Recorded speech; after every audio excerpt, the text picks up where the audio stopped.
जय श्री कृष्ण बंधुओं।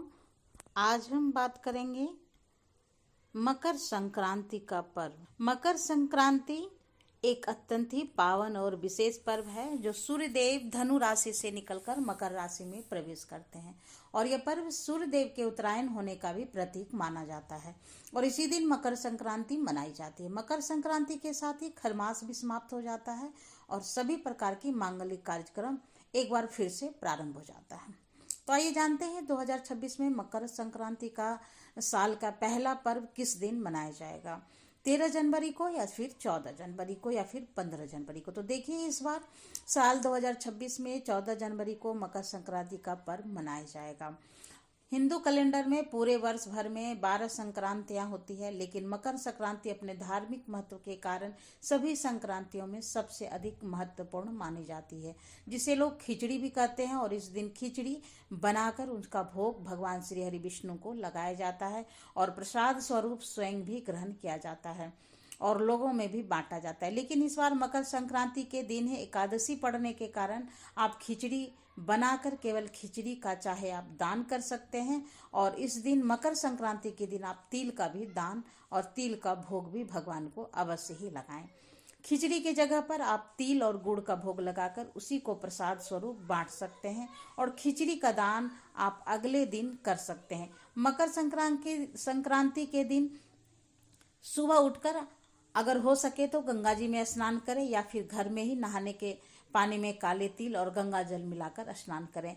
14 जनवरी को दोपहर में 3:13 पर सूर्य का मकर राशि में प्रवेश होगा और ऐसे में 14 जनवरी को ही मकर संक्रांति का पर्व मनाया जाएगा और इसी दिन गंगा स्नान और फिर दान किया जाएगा। मकर संक्रांति के दिन गंगा जी में स्नान करने के बाद में दान पुण्य करने का भी विधान होता है और सूर्य देव को काले तिल मिलाकर जब समर्पित कीजिएगा तो इस दिन 1 लोटा जल अपने पितरों को भी अर्पित करना चाहिए।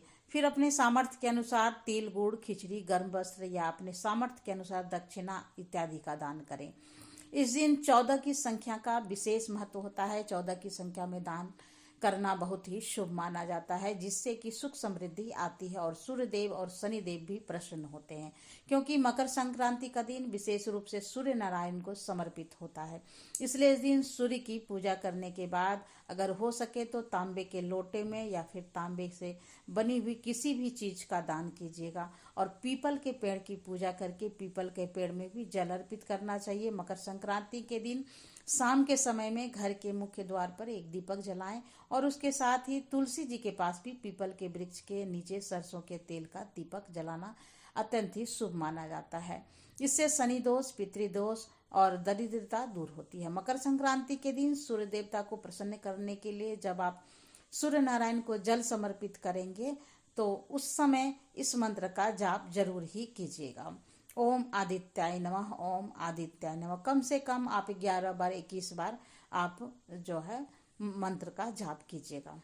स्वास्थ्य और सरकारी कार्यों में सफलता मिलती है ऐसा करने से और इस दिन धन वृद्धि के लिए भी उपाय किया जाता है। तिल और गुड़ को लाल कपड़े में बांधकर घर के मंदिर में रखें और अगले दिन किसी गरीब को दान करें। इससे घर में वृद्धि होती है। पितृ शांति के लिए 1 लोटा जल में काले तिल डालकर दक्षिण दिशा की ओर मुख करके पितरों के नाम से अर्पित करें और रोगों से मुक्ति पाने के लिए सूर्य देव को जल अर्पित करते समय अपने अपने रोग का स्मरण करके प्रार्थना करें और फिर जल धरती पर गिरने दें। इस प्रकार से कुछ उपाय करके आप सूर्य देव से अपने जीवन की सभी प्रकार के संकटों से मुक्ति पा सकते हैं और अपने मुख पर सूर्य के समान तेज पा सकते हैं। मकर संक्रांति का पर्व अंधकार से प्रकाश की ओर बढ़ाना है और दान और सेवा का भाव रखना है। यह थी आज की संपूर्ण जानकारी। आपको ये जानकारी यदि पसंद आई है तो लाइक करें, शेयर करना तो बिल्कुल भी नहीं भूलें और चैनल पर पहली बार आए हैं तो चैनल को सब्सक्राइब कर लें, बेल आइकन को प्रेस कर लें ताकि आने वाली वीडियो की नोटिफिकेशन आपको सबसे पहले मिलती रहे। तो मिलते हैं नए वीडियो में नई जानकारी के साथ। तब तक के लिए नमस्कार। Thanks for watching.